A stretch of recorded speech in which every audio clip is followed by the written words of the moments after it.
June 27 నాటికి పోలవరం పూర్తి కాబడుతుందా? ఈ ప్రాజెక్టు నిర్మించటంలో ఒరిస్సా, ఛత్తీస్గఢ్, తెలంగాణ ప్రభుత్వాల అభ్యంతరాలేంటి? ఈ ప్రాజెక్టు నిర్వాసితులకు పూర్తి న్యాయం జరుగుతుందా? మన ఆంధ్రప్రదేశ్ రాష్ట్రం ఖర్చు పెట్టిన 4,730 కోట్ల రూపాయలు కేంద్రం భర్తీ చేస్తుందా? డియర్ ఫ్రెండ్స్, అందరికీ మా సత్యం ధర్మం ఛానల్కి స్వాగతం. పోలవరం ప్రాజెక్టు కోసం కేంద్ర రాష్ట్ర ప్రభుత్వాలు, ఎంతోమంది రాజకీయవేత్తలు, నిపుణులు, అధికారులు, ఉద్యోగస్తులు, కాంట్రాక్టు సంస్థలు ఎంతో శ్రమ కూర్చి తమ త్యాగనిరతిని చాటుకున్నారు.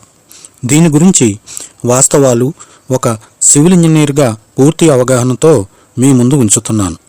ఈ వీడియో పూర్తి ఇన్ఫర్మేటివ్గా ఉంటుంది. దయచేసి స్కిప్ చేయకుండా చూడవలసిందిగా కోరుతున్నాను. పోలవరం ప్రాజెక్టు ఎప్పుడు పూర్తి అవుతుందా అని గోదావరి, కృష్ణా రైతులు ఎన్నో ఏళ్లుగా ఎదురుచూస్తున్నారు. పోలవరం ప్రాజెక్టు ధవళేశ్వరం వద్దనున్న సర్ ఆర్థర్ కాటన్ బ్యారేజీకి 42 కిలోమీటర్ల ఎగువన రామయ్యపేట గ్రామం వద్ద ప్రతిపాదించారు. ఈ ప్రాజెక్టు వలన ఆంధ్రప్రదేశ్లోనే కాకుండా మధ్యప్రదేశ్, మహారాష్ట్ర, ఒరిస్సా రాష్ట్రాల్లో అనేక గ్రామాలు మునిగిపోతుండటం వలన ఈ రాష్ట్రములన్నీ కలిపి 1980లో ఒక ఒప్పందం కుదుర్చుకున్న మీదట గోదావరి వాటర్ డిస్ప్యూట్ ట్రిబ్యునల్ 45.72 మీటర్లు అనగా 150 అడుగుల ఎత్తునకు ఫుల్ రిజర్వాయర్ లెవెల్ ఉండునట్లుగా సెంట్రల్ వాటర్ కమిషన్ నుండి క్లియరెన్స్ తీసుకోవలసిందిగా ఆంధ్రప్రదేశ్ రాష్ట్రాన్ని ఆదేశించారు. అంటే 150 అడుగుల ఎత్తుకు డాము పూర్తి కాబడి నీటి నిల్వ 150 అడుగుల ఎత్తునకు పెంచినప్పుడు సులభంగా కాలువల ద్వారా ఇటు కృష్ణానదికి అటు విశాఖపట్నం వరకు నీరు ప్రవహిస్తుంది.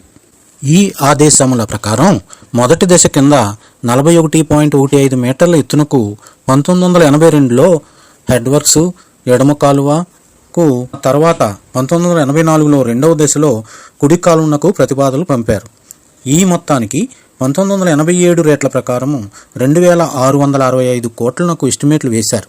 ఆ తర్వాత సెంట్రల్ వాటర్ కమిషన్ సూచనల ప్రకారం డిజైన్లు మార్చుతూ జూలై 1989లో ఫైనలైజ్ చేశారు.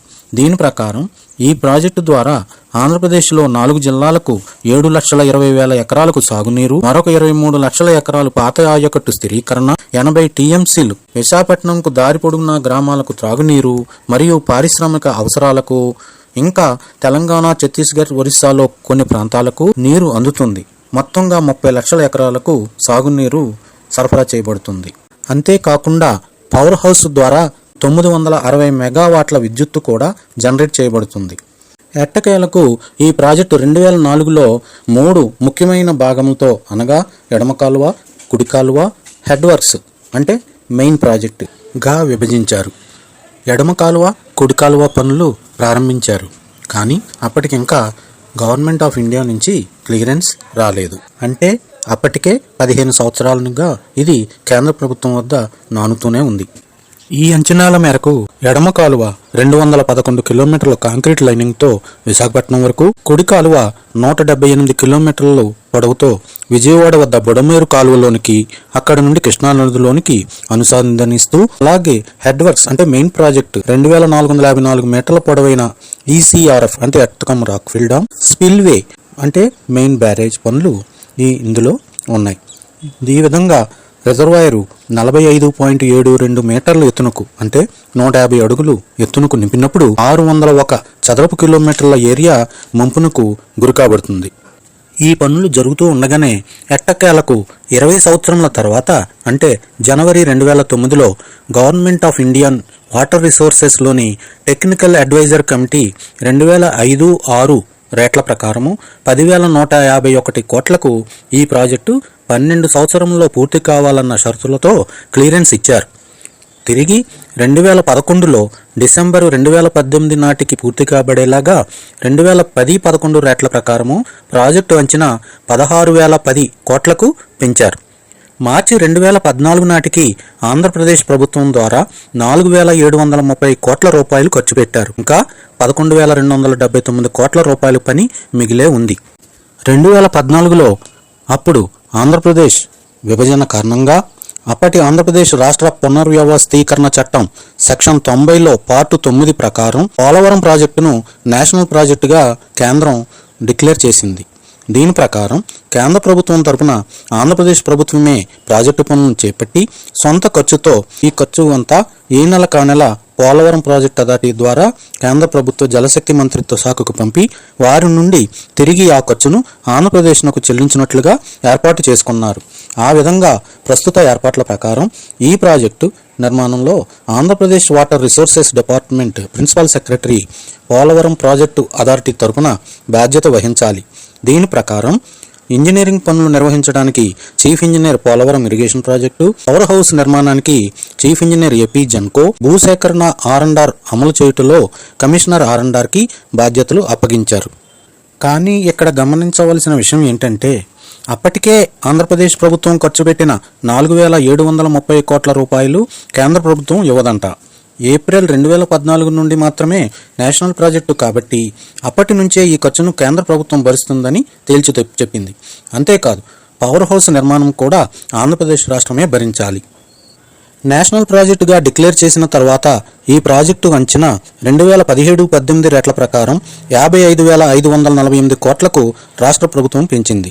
కానీ దీన్ని 47,725 కోట్లకు కేంద్ర ప్రభుత్వం రివైజ్డ్ కాస్ట్ కమిటీ రికమెండ్ చేసింది. దీన్ని 30,437 కోట్లకు సవరిస్తూ కేంద్రం ఇటీవలే ఆమోదించింది.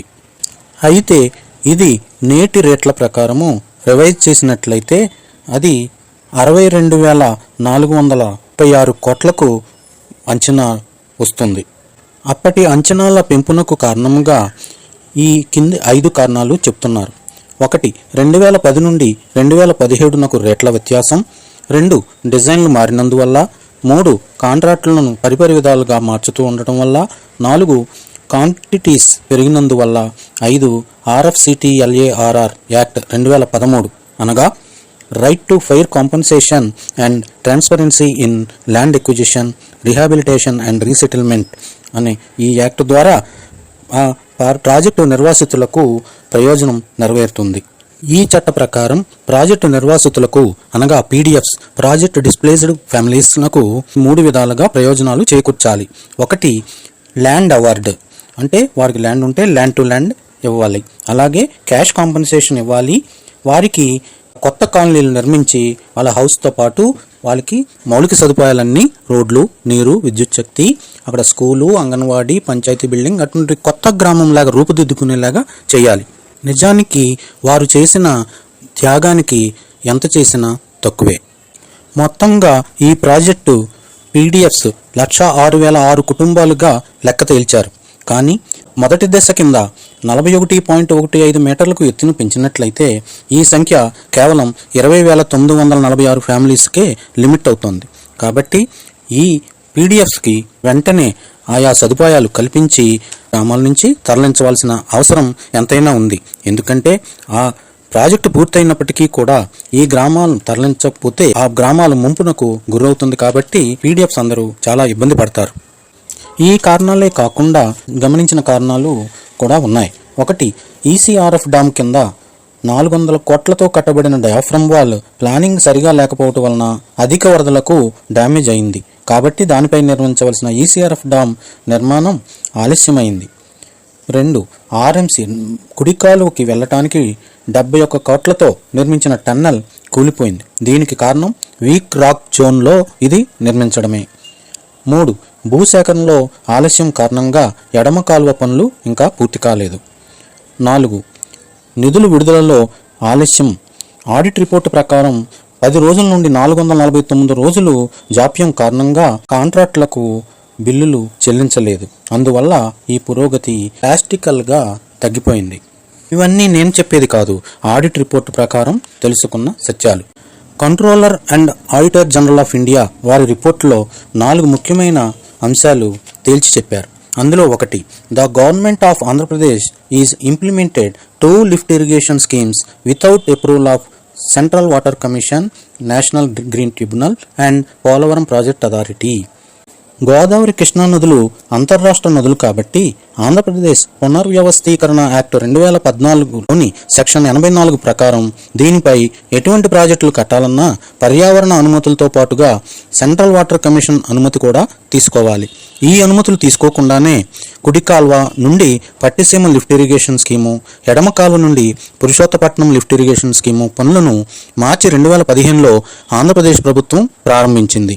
దీని యొక్క ముఖ్య ఉద్దేశ్యం పోలవరం ప్రాజెక్టు పూర్తి కావడానికి ఆలస్యం అవుతుంది కాబట్టి కాలువలు అప్పటికే నిర్మించి ఉన్నందువల్ల త్వరితగతిన గోదావరి వరద నీరును తరలించి ఉపయోగించుకోవచ్చని.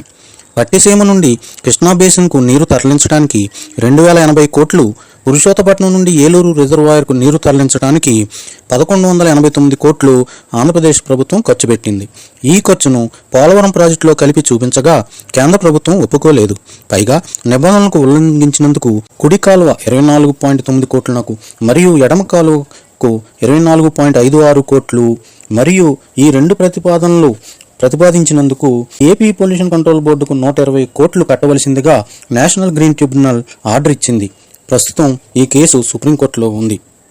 అలాగే కాగ్ రెండవ పాయింట్ ఏమిటంటే AP government is recommended to take steps to resolve the submergence issues with government of Odisha and Chhattisgarh with consultation of Polavaram project authority. Dear friends, దీనిపైన నా పరిశీలన ప్రకారం 1980లో అప్పటి ఆంధ్రప్రదేశ్, మధ్యప్రదేశ్, మహారాష్ట్ర, ఒరిస్సా రాష్ట్రాలు ఒప్పందం కుదుర్చుకున్నాయని చెప్పాను కదా. అది ఏంటంటే ఈ ప్రాజెక్టు పూర్తి కాబడి రిజర్వాయర్లో నీరు నింపితే దీని బ్యాక్ వాటర్ వలన ఆయా రాష్ట్రాల్లో ముఖ్యంగా ఛత్తీస్గఢ్, ఒరిస్సా రాష్ట్రాల్లో 12 గ్రామాలు ముంపునకు గురి కాబడతాయి. దీన్ని అడ్డుకోవటానికి సీలేరు, శబరి నదులపై ప్రొటెక్టివ్ ఎంబాంక్మెంట్స్ అంటే సీలేరు నదికి 30 కిలోమీటర్ల పొడవున, శబరి నదికి 29.12 కిలోమీటర్ల పొడవున గట్లు నిర్మించాలి. ఇలా నిర్మించుకోవడానికి ఒప్పందం కుదుర్చుకున్నారు. అలా నిర్మించాలంటే ఆయా రాష్ట్రాలు ముందుగా పబ్లిక్ హీరింగ్స్ అంటే ప్రజాభిప్రాయం తీసుకోవాల్సి ఉంది. ఇది మ్యాండేటరీ, తప్పనిసరిగా చేయాలి.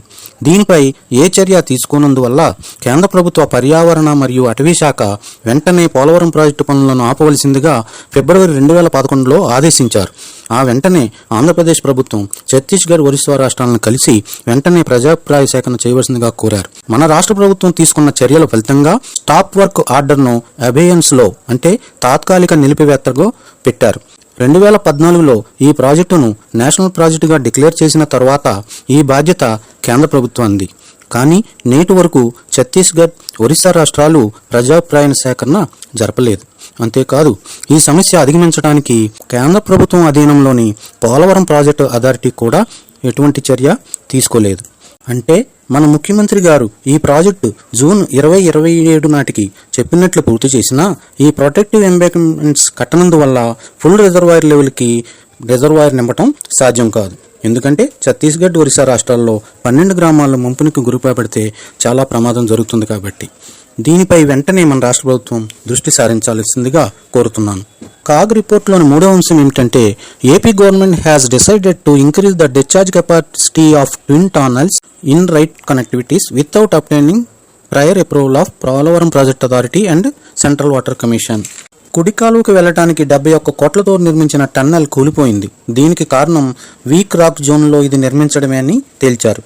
ఇక చివరిగా 4వ అంశం ఏమిటంటే The COG recommended R&R activities be completed at earliest and the R&R colonies be fast-tracked so as to shift the PDFs prior to impounding of water in reservoir. ముందు చెప్పినట్లుగా రిజర్వాయర్ నింపడానికి ముందుగానే PDFsని వారి గ్రామాల నుంచి కొత్త కాలనీలోకి తరలించవలసిందిగా కోరారు. దురదృష్టకరంగా 2019 నుండి 2023 సంవత్సరం వరకు దీని బడ్జెట్ను తక్కువగా కేటాయించినందువల్ల మరియు డ్యామేజ్ కాబడిన డయాఫ్రమ్ వాల్ కొత్తది కట్టాలా లేక రిపేర్ చేయాలా విదేశీ నిపుణులను సంప్రదించి నిర్ణయించుటలో చాలా జాప్యం జరిగింది. అందువల్ల ఈసీఆర్ఎఫ్ డాము పనులను చేయలేకపోయారు. ఈ ప్రాజెక్టు పనులు డయాఫ్రమ్ వాల్ డిజైన్లు ఖరారు చేసిన వెంటనే 2023 నుండి తిరిగి ఊపందుకున్నాయి. ఈ పనులు చేపట్టిన మెగా ఇంజనీరింగ్ ఇన్ఫ్రాస్ట్రక్చర్ లిమిటెడ్ సంస్థ అత్యంత వేగవంతంగా లేటెస్ట్ ఎక్విప్మెంట్ను ఉపయోగించి చారిత్రాత్మకంగా పనులు పూర్తి చేశారు. దానిపై నిర్మించవలసిన ఈసీఆర్ఎఫ్ డామ్ నిర్మాణము కూడా కొద్ది కాలంలో పూర్తి కాబడే దశలో ఉంది. మన ముఖ్యమంత్రి గారు ఈ ప్రాజెక్టును ఎట్టి పరిస్థితిలో జూన్ 2027 నాటికి పూర్తి చేస్తామన్న ప్రకటన నాకు అత్యంత సంతోషముగా ఉన్నది. అయితే అదే సమయంలో నేను చెప్పిన సమస్యలు అనగా LA అండ్ R&Rలో ఆయా కాలనీలకు పీడిఎఫ్స్ను వెంటనే తరలించటం, అలాగే అందరు పీడిఎఫ్లకు మౌలిక సదుపాయాలు కల్పించటం, అలాగే ఒరిస్సా ఛత్తీస్గఢ్లో కూడా 12 గ్రామాలు మునిగిపోకుండా ఆయా పనులు వెంటనే పూర్తి చేయాలని కోరుకుంటున్నాను. ఈ ప్రాజెక్టు అక్టోబర్ 2025 నాటికి అయిన మొత్తం ఖర్చు LA R&Rతో కలిపి 25,263 కోట్లుగా తెలుస్తుంది. దీనికి అదనంగా పవర్ హౌస్కి 885 కోట్లు ఖర్చు పెట్టినట్టుగా తెలుస్తోంది. ఈ ప్రాజెక్టు కోసం కృష్ణా గోదావరి రైతులు, మిగిలిన ప్రజలు ఎన్నో ఏళ్లుగా ఎదురు చూస్తున్న ఆశలు నెరవేరబోతున్నాయన్న సంతోషంతో ఉన్నారు. కాబట్టి ఈ ప్రాజెక్టు పూర్తి చేయటానికి శ్రమపడిన అందరికీ నా యొక్క కృతజ్ఞతలు తెలియజేస్తున్నాను. డియర్ ఫ్రెండ్స్, మీకు తెలియజేసిన ఈ అంశముల గురించి మీరేమనుకుంటున్నారు? 2014కు ముందు మన రాష్ట్ర ప్రభుత్వం ఈ ప్రాజెక్టు కోసం ఖర్చు చేసిన 4,730 కోట్ల రూపాయలు కూడా కేంద్రమే భరించాలి అనుకుంటున్నారా? ఈ ప్రాజెక్టు నిర్మించుటలో ఒరిస్సా, ఛత్తీస్గఢ్, తెలంగాణ ప్రభుత్వాల అభ్యంతరాలేంటి? జూన్ 2027 నాటికి పోలవరం పూర్తి కాబడుతుందా?